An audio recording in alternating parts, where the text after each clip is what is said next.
So last time, guys, we have completed the discussion of the ADRs and GDRs, and now we are moving on to the next topic. So this we have already done, like how we can make the returns. So return majorly comprises of two things. One is the price change and one is the dividend income. And also in case of GDR, there can be a currency income. So due to the depreciation and appreciation, there can be additional gains in the GDRs. Broad category of risk in equities: uncertainty of future cash flows, price risk, and uncertainty of total returns. So guys, total return is dependent on the future cash flows basically. So if there is a risk in the future cash flows, so obviously there will be a risk in the price also. So total returns, and if there is a risk in price, there will be uncertainty in total returns.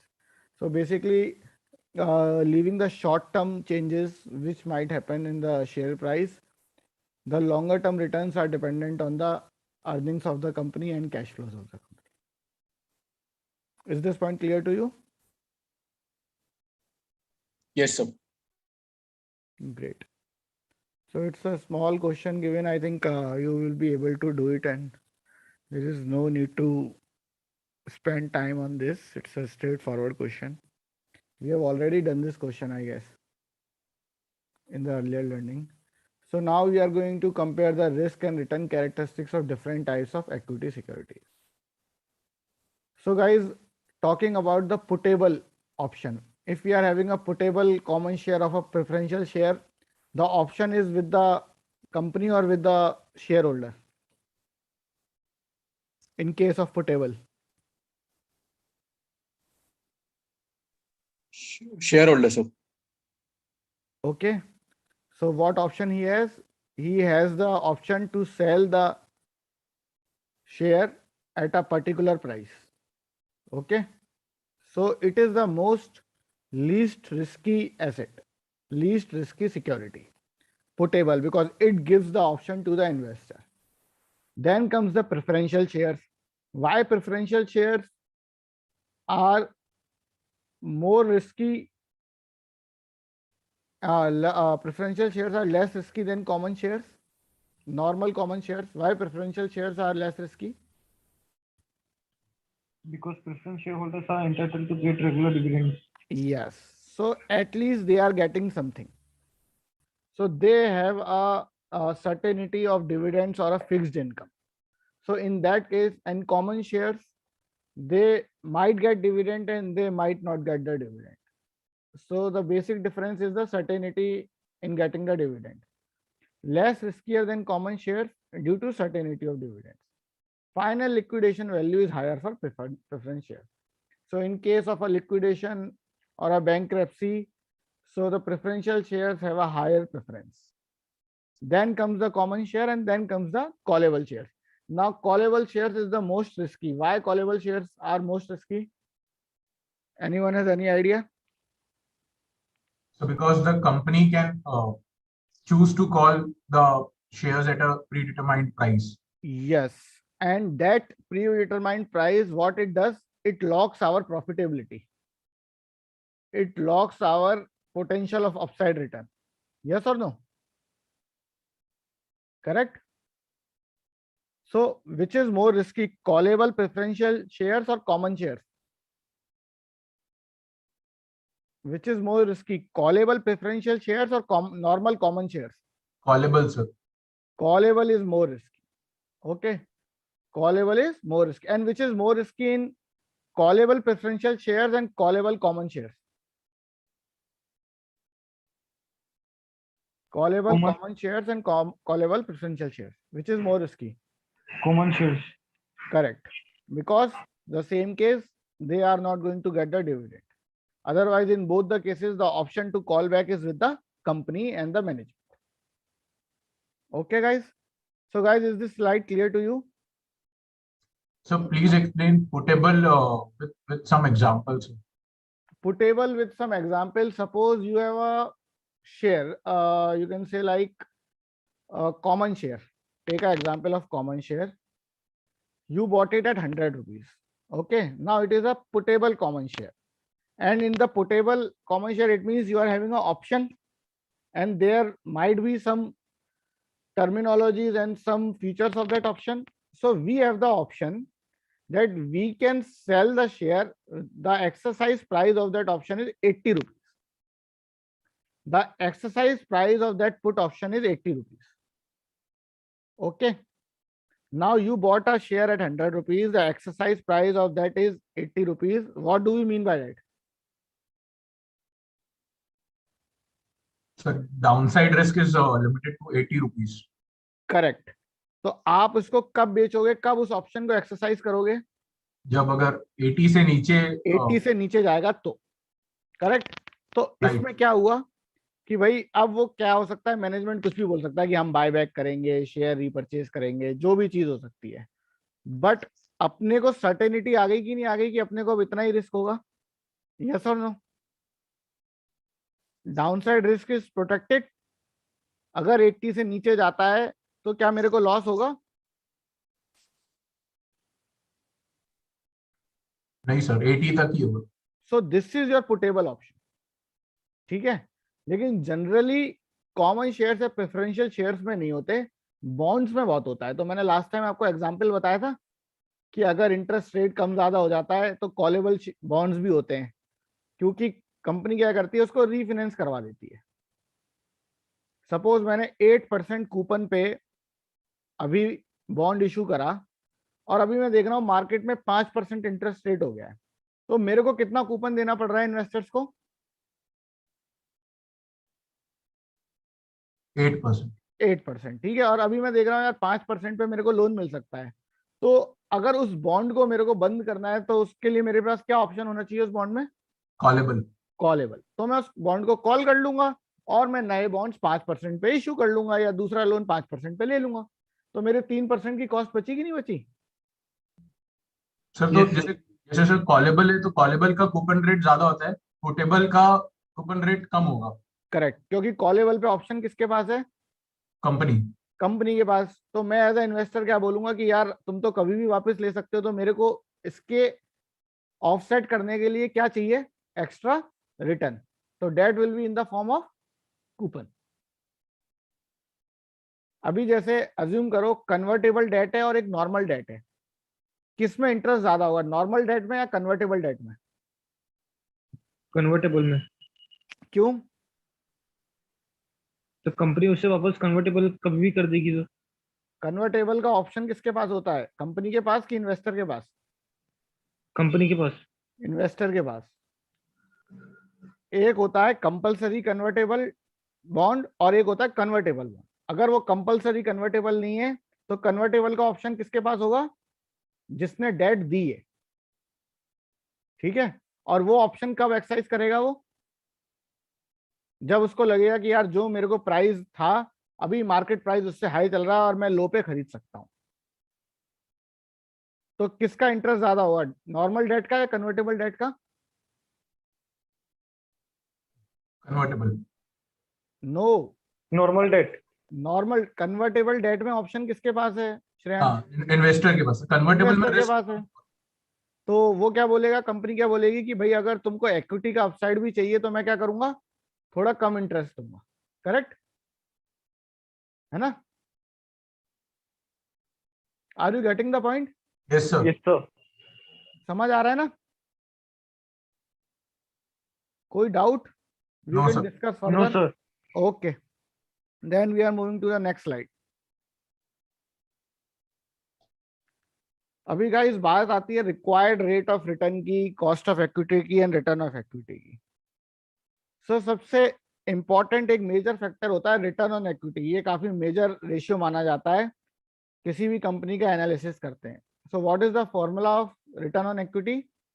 Net income divided by your average book value of the equity. तो average book value कैसे निकालते हैं? Last year की book value plus this year की book value का average निकाल देते हैं, तो वो हमारी नॉर्मल बुक वैल्यू आ जाती है. ठीक है. अभी ये इंपॉर्टेंट क्यों है, कोई बता सकता है कि ये हमको क्या रिफ्लेक्ट करता है? What does ROE signifies?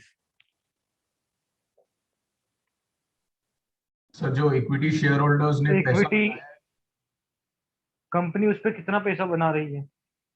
जो कंपनी ने इक्विटी को रखा अपने पास, जो पैसे को कंपनी ने अपने पास रखा, उस पे अब कंपनी कितना पैसा बना जनरेट कर रही है। जनरेट कर। ठीक है, तो ये बहुत इंपॉर्टेंट होता है, क्योंकि कंपनी कुछ पैसा अपने पास रखती है और बोलती है कि हम री इन्वेस्ट करेंगे। तो अगर वो री इन्वेस्ट कर रहे हैं तो किस परसेंट पे कर रहे हैं वो मेरे को पता होना चाहिए।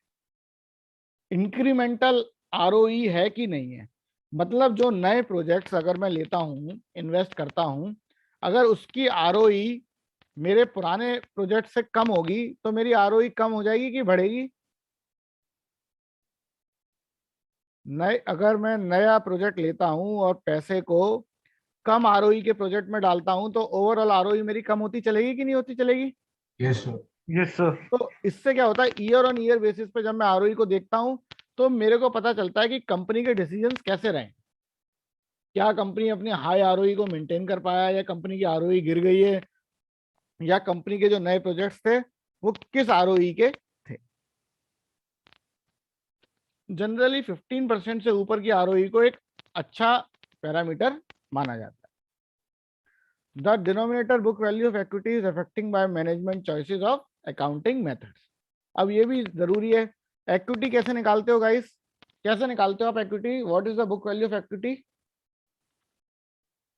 बताओ। सर आफ्टर नेट इनकम जो रिटेन्ड अर्निंग्स और जो आपकी शेयर होल्डर इक्विटी होती है बैलेंस शीट में, your Yes, sir. Asset minus liability, that is your equity. Equity. Yes ठीक है, तो इसमें क्या होता है कि अलग अलग अकाउंटिंग मेथड की वजह से इक्विटी कम ज्यादा हो सकती है। क्यों? अभी इक्विटी में रिटेन्ड अर्निंग्स भी होता है, तो सपोज कोई इम्पेयरमेंट ज्यादा दिखा रहा है, कोई डेप्रिसिएशन कम दिखा रहा है, तो रिटेन्ड अर्निंग क्या होती है आपकी, इम्पैक्ट हो सकती है। और रिटेन्ड अर्निंग अगर इम्पैक्ट होगी तो आपकी इक्विटी भी इम्पैक्ट हो सकती है। Okay, did you get the point? Yes sir. Great. Consider that ROE increasing always might not be a good sign. For example, net income decreasing at a slower rate than book value would still give you higher ROE. So guys, ये थोड़े mathematical check हमको देखने पड़ते हैं कि अगर हमारी ROE बढ़ रही है तो उसका रीजन भी देखना पड़ेगा कि भाई क्यों बढ़ रही है मेरी ROE, what is the reason of that ROE। और अभी कभी कभी कंपनी क्या करती है, company can use debt to repurchase stock. Company ने क्या करा, डेट यूज करके रीपरचेज कर लिया, तो आपकी इक्विटी क्या हो जाएगी, इक्विटी बेस कम हो जाएगा कि नहीं हो जाएगा? If I lower my equity, मैं कुछ लोगों से शेयर खरीद लूं डेट यूज करके, तो मेरा इक्विटी का पोर्शन कम होगा कि नहीं होगा? जैसे जैसे हम रीपरचेज कहते हैं, रीपरचेज ऑफ द स्टॉक्स, जो आईटी कंपनीज करती हैं। Yes sir. तो इक्विटी का पोर्शन कम हो जाएगा, तो अब आपका डिनोमिनेटर क्या हो गया, छोटा हो गया। तो कभी Yes, कभी हाई डेट कंपनीज का भी आरओई काफी अच्छा दिख सकता है। क्यों? क्योंकि 100 रुपए थे, 100 में से 70 डेट है और 30 इक्विटी है, तो आरओई के डिनोमिनेटर में क्या आता है, 30 आता है, 70 आता है या 100 आता है? What we get in the denominator?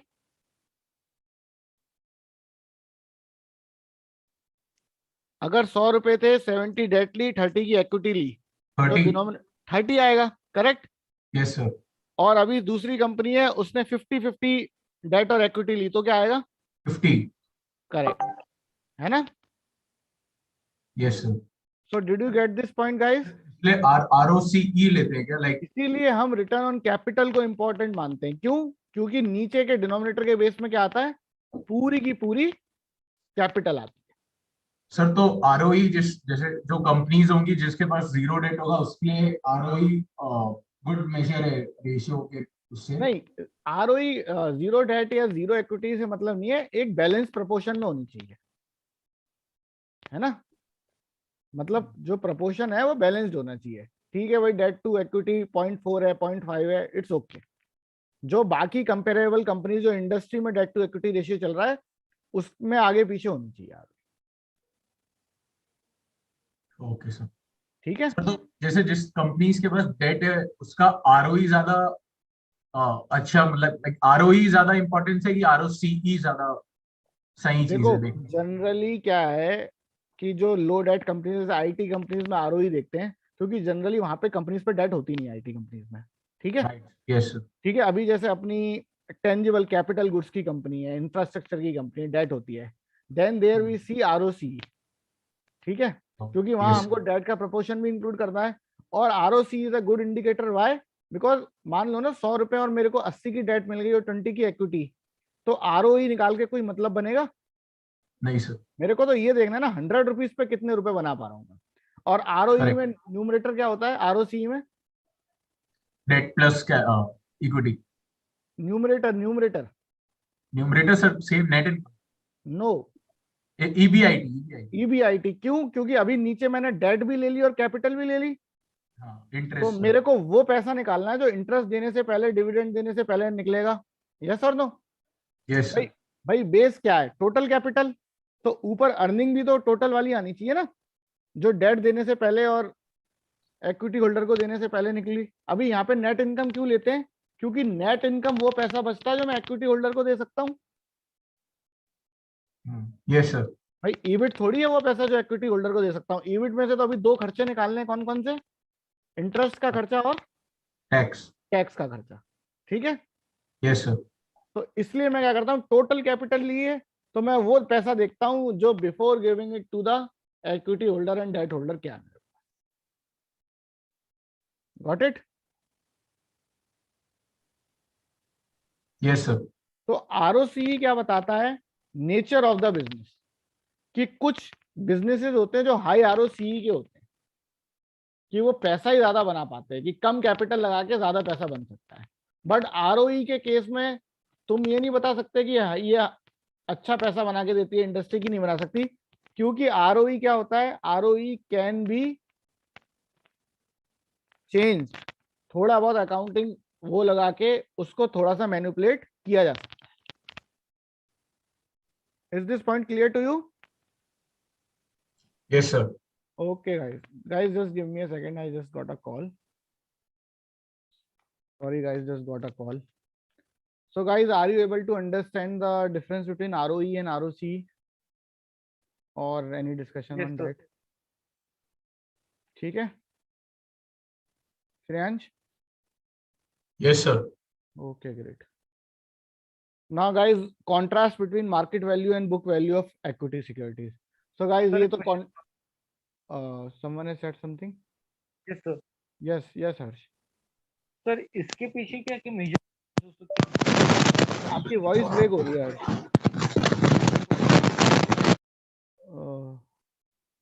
I am not able to hear you Harsh, your voice was breaking. Sir now it's clear? हाँ, अब क्लियर है। Yes sir. हम्म, सर बहुत सारी कंपनी का मतलब टॉप लाइन तो कंसिस्टेंटली ग्रो होता है लेकिन बॉटम लाइन वहीं पे रहता है, या वो रेट से ग्रो नहीं होता है, तो उसकी क्या क्या रीजंस हो सकते हैं? आप सोच के बताओ पहले, फिर मैं आपको।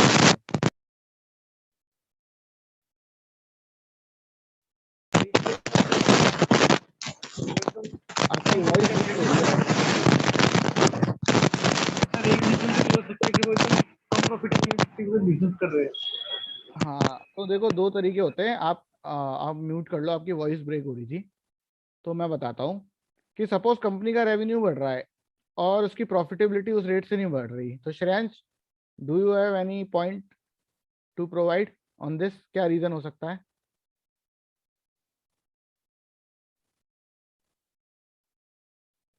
सर कंपनी सर स्टार्टअप होगी या एक्सपांशन मोड पे होगी, इसलिए उसका ऑपरेटिंग रेवेन्यू कम है और करेक्ट। इन्वेस्टमेंट ज्यादा, केपेक्स ज्यादा हो रहा है। केपेक्स नहीं, केपेक्स का तो देखो लेना देना ही नहीं है। केपेक्स इनकम स्टेटमेंट में आता है क्या? नहीं सर, डेप्रिसिएशन आता है ना। डेप्रिसिएशन। तो पहला पॉइंट आपने सही बोला कि ऐसा हो सकता है कि कंपनी कोई स्टार्टअप कंपनी हो, तो उसको क्या गेन करना होता है, मार्केट शेयर गेन करना होता है। पहले एक कस्टमर बेस बनाना होता है, तो वो क्या करते हैं, बहुत सारे डिस्काउंट देते हैं कम प्राइजेस में, मतलब कोई मार्जिन नहीं रख के बस अपना माल बेचना चाहते हैं। ठीक है, तो रेवेन्यू ज्यादा ग्रो करता है और प्रॉफिटेबिलिटी कम ग्रो करती है। One can be this that company is doing business at low profitability. अगर लो प्रॉफिटेबिलिटी पे भी खर्च कर रही है तो प्रॉफिट मार्जिन तो मेंटेन रहना चाहिए ना. Yes sir. तो लो प्रॉफिट है, जैसे 10% का प्रॉफिट है मान लो, तो हर साल 10% तो मेंटेन रहेगा ना. तो अगर रेवेन्यू बढ़ेगा तो प्रॉफिट भी बढ़ जाएगा. यस और नो? Yes sir. अगर रेवेन्यू बढ़ रहा है और प्रॉफिट उस रेट से नहीं बढ़ रहा है तो इसका मतलब एक्स्ट्रा कॉस्ट कहीं ना कहीं एलोकेट हो रही है. तो may be due to advertisement cost, may be company is in war with some other company. कोई प्राइस वॉर छिड़ा हुआ है, दोनों ने लो प्राइस कर दिए हैं, सिर्फ मार्केट शेयर कैप्चर करना चाहते हैं. तो that might be the case. और कभी कभी क्या होता है, अब जैसे बड़ी कंपनी है, एशियन पेंट्स है या पिडीलाइट है, तो जब ये अपना नया प्रोडक्ट निकालते हैं, they don't give you any discount. इनके पास क्या है, प्राइसिंग पावर है. इसमें कस्टमर प्राइस डिसाइड नहीं कर रहा है, इसमें कंपनी प्राइस डिसाइड कर रही है कि भाई ये प्राइस होगा. ठीक है? Did you get the point guys? Yes sir. कोई doubt? No sir. Shreyansh?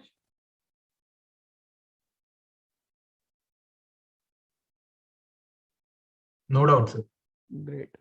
So now we are just comparing the market value and the book value of securities. So guys, book value क्या होती है? जो मेरी balance sheet पे मेरे को दिखाई देती है. मार्केट वैल्यू क्या होती है? जो मेरी शेयर प्राइस के थ्रू आती है. तो दोनों में डिफरेंस हो सकता है कि नहीं हो सकता है? Yes sir. हो सकता है क्या? होता ही होता है. ठीक होता ही है? होता है. तो जो मेजर कंपनीज है वो more than 5, more than 10 price by book ratio पे चलती है. ठीक है? तो ये क्या है, अपना एक स्टेगनेंट पार्ट हो गया बुक वैल्यू, और जो डायनेमिक पार्ट है वो हमारी मार्केट वैल्यू है. ठीक है? It's a useful tool. Generally price to book ratio हम देखते हैं कौन सी कंपनीज के लिए, कोई बता सकता है? किस कंपनी के लिए देखा जाता है? Banking और NBFCs. यस. तो फाइनेंशियल इंस्टीट्यूशंस के लिए, लेंडिंग कंपनीज के लिए हम पीवाईबी देखते हैं. ठीक है? तो लो पीवाईबी का मतलब ये नहीं होता कि कंपनी डिस्काउंट में मिल रही है. क्यों? सपोज करो किसी कंपनी का पी/बी 0.5 है, तो इसका मतलब ये है कि कंपनी की बुक वैल्यू 100 है और कंपनी मार्केट में 50 रुपए पे मिल रही है. तो गाइज जब आप उसको बाय करोगे 50 रुपए में, तो क्या कंपल्सरीली ये बात करेक्ट है कि वो 100 पे बिक जाएगी? No sir. क्योंकि जरूरी नहीं है ना उसकी सारी एसेट्स फेयर वैल्यू पे अकाउंट हो रखी हो. यस. हो सकता है जो इन्वेंट्री दिख रही हो वो माल ही ना बिके. हो सकता है उसके पास इंटेंजिबल एसेट्स हो. तो can you sell the intangible assets?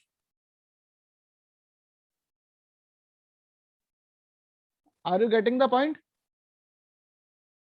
No sir. No. अच्छा no sir. I am getting your point. अच्छा अच्छा. ओके ओके, फिर ठीक है. अभी लैंडिंग में भी क्या होता है, पी/बी कम है, तो आप देखोगे कि पब्लिक सेक्टर जो बैंक्स हैं उनका पी/बी प्राइस टू बुक रेशियो कम होता है. ठीक है? उनका प्राइस टू बुक रेशियो कम होता है. लेकिन अब इशू क्या है कि जो बुक वैल्यू दी गई है उसमें ऐसे बहुत सारे लोन हो सकते हैं ना जो डिफॉल्ट हो जाए आगे चल के, जो अपन रिकवरी ना कर पाए. यस और नो?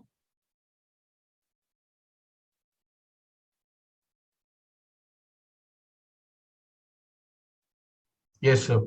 तो ये हमारा करेक्ट मेजर नहीं होता है. जनरली क्या होता है, जब मार्केट बहुत सप्रेस है, majority of the companies low P B ratio पे चल रही है, तब आप बोल सकते हो, तब आप एक कॉन्ट्रा बेट ले सकते हो. बट अगर किसी कंपनी का पी/बी कम है, you need to figure it out कि कोई कॉर्पोरेट गवर्नेंस इशू है या कुछ इशू है, या उसका पी/बी रेशियो कम क्यों है. क्योंकि जनरली क्या होता है, क्वालिटी कंपनीज जो बैंक्स हैं, जो आपके HDFC बैंक है या आपके NBFCs है, बजाज फाइनेंस है, आप इनका पी/बी देखोगे बहुत ज्यादा होता है. वाई? कहीं ना कहीं उनके साथ कोई इशू नहीं जुड़ा हुआ है और कहीं ना कहीं क्वालिटी लेंडिंग है. तो जो चीज महंगी है तो हो सकता है वो क्वालिटी भी अच्छी है. Did you get the point guys? Yes sir. और पॉइंट्स टू रिमेंबर में क्या है, it is not appropriate to compare P B for companies in different industry. So guys ये चीज तो हर रेशियो के लिए है. कोई भी प्रॉफिट मार्जिन आप कंपेयर कर रहे हो तो don't compare a automobile company with a consumer with a FMCG company, ठीक है। तो आपको सेम इंडस्ट्री के ही कंपनीज हमको लेनी चाहिए। Technology companies will have higher P by B due to lower assets and higher expectation of cash flow. तो ये भी एक रीजन है, जो एसेट लाइट कंपनीज होती हैं उनकी बुक वैल्यू ही कम होती है, उनका बेस कम होगा तो their P by B ratio is higher as compare to intrinsic value which is difficult because it involves assumption of companies future cash flow, ठीक है। तो इंट्रिंसिक वैल्यू क्या है, जो कंपनी के फ्यूचर कैश फ्लो पर डिपेंड होती है, जो हम डीसीएफ के थ्रू निकालने की कोशिश करते हैं। But always remember, market value और बुक वैल्यू में काफी सारा डिफरेंस हो सकता है,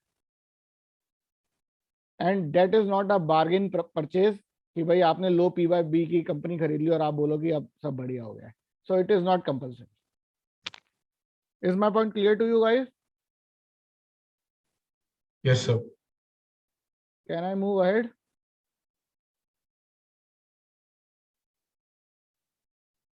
So guys, we are moving on to one important topic called weighted average cost of capital, which is also called as WACC. जो आपका weighted average cost of capital होता है, which is also called as WACC. तो guys, अब आपने DCF, आपको पता है कि डिस्काउंटेड कैश फ्लो अप्रोच होती है, इतना आइडिया है? Yes, sir. करेक्ट, बढ़िया। अब उसको आप डिस्काउंट करते हो, उस कैश फ्लो को किसी रेट से डिस्काउंट करते हो कि नहीं करते? जो डिस्काउंट रेट कहलाता है। Yes, sir. So what do we mean by that discount rate? वो डिस्काउंट रेट होता है मेरा रिक्वायर्ड रेट ऑफ रिटर्न, मेरे को कितना रिटर्न चाहिए इस कंपनी से। अभी सपोज करो एक कंपनी का प्राइस मार्केट में 100 रुपीज है, ठीक है। एक कंपनी का प्राइस मार्केट में 100 रुपीज है, मैं आपको बोलता हूं कि आप इन्वेस्ट कर लो, आप बोलते हो कि मेरे को तो यार हर साल कम से कम 20% का रिटर्न चाहिए। तो आप कैसे डिसाइड करोगे कि उस कंपनी में आपको पैसा लगाना है कि नहीं लगाना? बता सकते हो? हाउ विल यू डिसाइड कि आपको पैसा लगाना है कि नहीं लगाना? तो कंपनी का ग्रोथ रेट और फ्यूचर कैश फ्लोस को मेजर करके, डिस्काउंट करके। सबसे पहले क्या करोगे, कंपनी को प्रोजेक्ट करोगे फ्यूचर के लिए क्या कैश फ्लोज आ रहे हैं। अभी आपका डिस्काउंट रेट क्या होगा इस केस में? Required rate of return. Required rate क्या था? 20%। उस 20% से एक शेयर, एक वैल्यू आएगी टोटल कंपनी की, ठीक है। उस वैल्यू को किससे डिवाइड करोगे? Number of shares outstanding, correct. उस वैल्यू को किससे डिवाइड करोगे? Number of shares outstanding. तो आपको पर शेयर प्राइस मिल जाएगा। अभी मान लो वो प्राइस आता है 110, तो what do we mean by that? क्या मुझे 100 रुपए में खरीदना चाहिए कि नहीं खरीदना चाहिए? No sir. अगर वो प्राइस निकल के 110 आता है तो क्या मेरे को शेयर बाय करना चाहिए कि नहीं करना चाहिए? No sir. क्यों? सर आपका रेट ऑफ रिक्वायर्ड रिटर्न तो 20% का था एक्चुअली। आपका रिक्वायर्ड रेट ऑफ रिटर्न 20% का था, तो मुझे ये पता चला कि किस रेट पे बाय कर लूं तो भी 20% मिल जाएगा। वो क्या प्राइस था? 100। 110। Yes sir, 110। और अभी आपको 110 से कम में मिल रहा है, तो आपका शेयर अंडर वैल्यूड है, फेयरली वैल्यूड है या ओवरली वैल्यूड है? Under valued. तो आप उसको बाय करोगे कि नहीं करोगे? तो करेंगे। करेंगे ना? Yes sir. क्यों? क्योंकि जो आप प्राइस मांग रहे थे 20% रिटर्न के लिए, वो तो 110 है। तो अभी क्या 110 से भी नीचे हुआ ना? Yes sir. Shreyansh, are you getting the point? Sir but required rate तो 20% था ना उसको, सो वो दूसरे कंपनीज पे। तो रिक्वायर्ड रेट के हिसाब से प्राइस क्या आया? पहले आप उस रिक्वायर्ड रेट को क्वांटिफाई करोगे ना प्राइस के टर्म्स में, कि भाई 20% रेट कब मिलेगा? जब मैं 110 पे खरीदूंगा, करेक्ट। सर तो बेसिकली आप इंट्रिंसिक वैल्यू की बात कर रहे हैं? यस, इंट्रिंसिक वैल्यू की। Okay sir. Shreyansh, yes, what you are saying? Nothing sir, clear. Clear. तो आपको वो प्राइस मिल गया ना, अब मान लो 80 रुपीज आता प्राइस, 20% डिस्काउंट रेट के हिसाब से प्राइस 80 रुपीज आता, फिर क्या करते? खरीदते कि नहीं खरीदते? फिर तो और खरीदते सर। क्यों खरीदते भाई? 100 रुपीज का मार्केट में और 80 रुपीज पे बाय करने के लिए बोला गया है आपको। सब वेट करते ना, मतलब जब तक 80 ही नहीं आता तब तक जब नहीं खरीदते। 80 आएगा तब कहीं ना कहीं आपके ट्रैक्शन में आएगा ना वो स्टॉक। अभी तो वो महंगा मिल रहा है, तो अगर अभी आप ओवर वैल्यूड है। अभी ओवर वैल्यूड है, तो अगर 100 पे है तो आप खरीदोगे क्या? अभी नहीं खरीदोगे, आप किसका वेट करोगे? 80 तक आने पर। 80 तक आने। So did you get the point? Yes sir. तो सर गाइस इसको वो, इसको हाँ, और डिस्कस करेंगे, लाइक उसका इसका आगे चैप्टर है ना, इसका एक्टिविटी में एक लास्ट चैप्टर है शायद। वैल्यूएशन। हाँ, हम कल डिस्कस करेंगे उसको। Okay sir. ठीक है। सो गाइस ये पॉइंट क्लियर है? Is the point clear to you guys? तो अभी जो ये 20% या 50% निकल रहा है, 15%, ये हम कैसे निकालते हैं? मैकेनिकली वैक से निकालते हैं। जब कोई कंपनी बिजनेस स्टार्ट करती है तो दो सोर्सेज होते हैं उसके पास कैपिटल के। क्या क्या सोर्सेज होते हैं? Equity and debt. Equity and debt. तो डेट डेट जो देता है उसका रिक्वायर्ड रिटर्न ऑफ कैपिटल क्या होता है? जो आपको डेट दे रहा है उसका रिक्वायर्ड रिटर्न ऑफ कैपिटल क्या होता है? इंटरेस्ट। अराउंड 7-8% और 10%। जो भी इंटरेस्ट रेट होता है वो उसका रिक्वायर्ड रेट होता है। वो 7 भी हो सकता है, 15 भी हो सकता है, 20 भी हो सकता है। जिस रेट पे उसने डेट दी वो उसका रिक्वायर्ड रेट ऑफ रिटर्न हो गया। करेक्ट? तो डेट होल्डर का तो क्लियर है अपने को मामला, है ना? अभी ये बताओ कि जो इक्विटी होल्डर है उसका क्या होता होगा? अब इक्विटी होल्डर के लिए क्या है, उसको हमको कंप्यूट करना पड़ता है कि कौन सी इंडस्ट्री में है, क्या क्या रिस्क इन्वॉल्व है, उसके हिसाब से हम निकालते हैं कॉस्ट ऑफ इक्विटी। ठीक है। तो बैक का डिस्कशन आई गेस या तो कॉर्पोरेट फाइनेंस में या लास्ट चैप्टर में होगा। तो अगर लास्ट चैप्टर में होगा तो we will discuss it tomorrow, otherwise that is in corporate finance. तो इतना मोटा मोटा समझो, weighted average cost of capital मतलब cost of debt and cost of equity. ठीक है। अब कॉस्ट ऑफ इक्विटी कैसे निकलती है? उसके लिए एक मेथड यूज होता है, capital asset pricing model, which is also called as CAPM model. ठीक है। Is the point clear to you guys? या कोई डाउट है तो बोलो। Clear sir. ठीक है हर्ष? Yes sir. ठीक है। तो ये बहुत इंपॉर्टेंट होता है, क्योंकि जैसे ही आप डिस्काउंट रेट 1% ऊपर या नीचे करते हो तो ओवरऑल वैल्यूएशन चेंज हो जाएगा कि नहीं हो जाएगा श्रेयांश? क्योंकि उस रेट से आप डिस्काउंट कर रहे हो ना, आपका वैक ही तो डिस्काउंट रेट होता है। Yes sir. तो अगर मेरा डिस्काउंट रेट कम है तो कंपनी की वैल्यू ऊपर जाएगी कि नीचे जाएगी? इंट्रिंसिक वैल्यू ऊपर जाएगी सर। करेक्ट। और अगर डिस्काउंट रेट ज्यादा है तो इंट्रिंसिक वैल्यू कम हो जाएगी। ठीक है। So I think it is written that this topic is extensively covered and more detail in other sessions like corporate finance. अब गाइस ये एक क्वेश्चन है ROE निकालने का। तो if you have been given the assets and liabilities, तो आपको क्या करना है? इक्विटी निकाल सकते हो आप। अगर आपके पास टोटल एसेट्स है और टोटल लायबिलिटी है, तो how you will compute the equity? Asset minus liability क्या होता है guys? So 15 million equity. 15i divide by 2 million divide by 15, 13.3%। B 13.3%। Correct. 2 million divided by 15। ठीक है। क्लियर है guys? So this covers your topic. Sir अगर opening equity दिया होगा तो फिर एवरेज लेंगे, नहीं तो फिर क्लोजिंग पे ही। क्लोजिंग पे निकालेंगे। अगर एक साल का ही दिया है तो ठीक है, अगर पिछले साल का भी दिया है, पिछले साल का मतलब ओपनिंग इक्विटी, तो फिर आप दोनों का एवरेज ले लेना। ठीक है। But the correct formula is the average. If both the things are given तो आपको हमेशा एवरेज निकालना है। क्योंकि वो गलत आंसर भी होगा सिंगल ईयर वाला भी ऑप्शन में।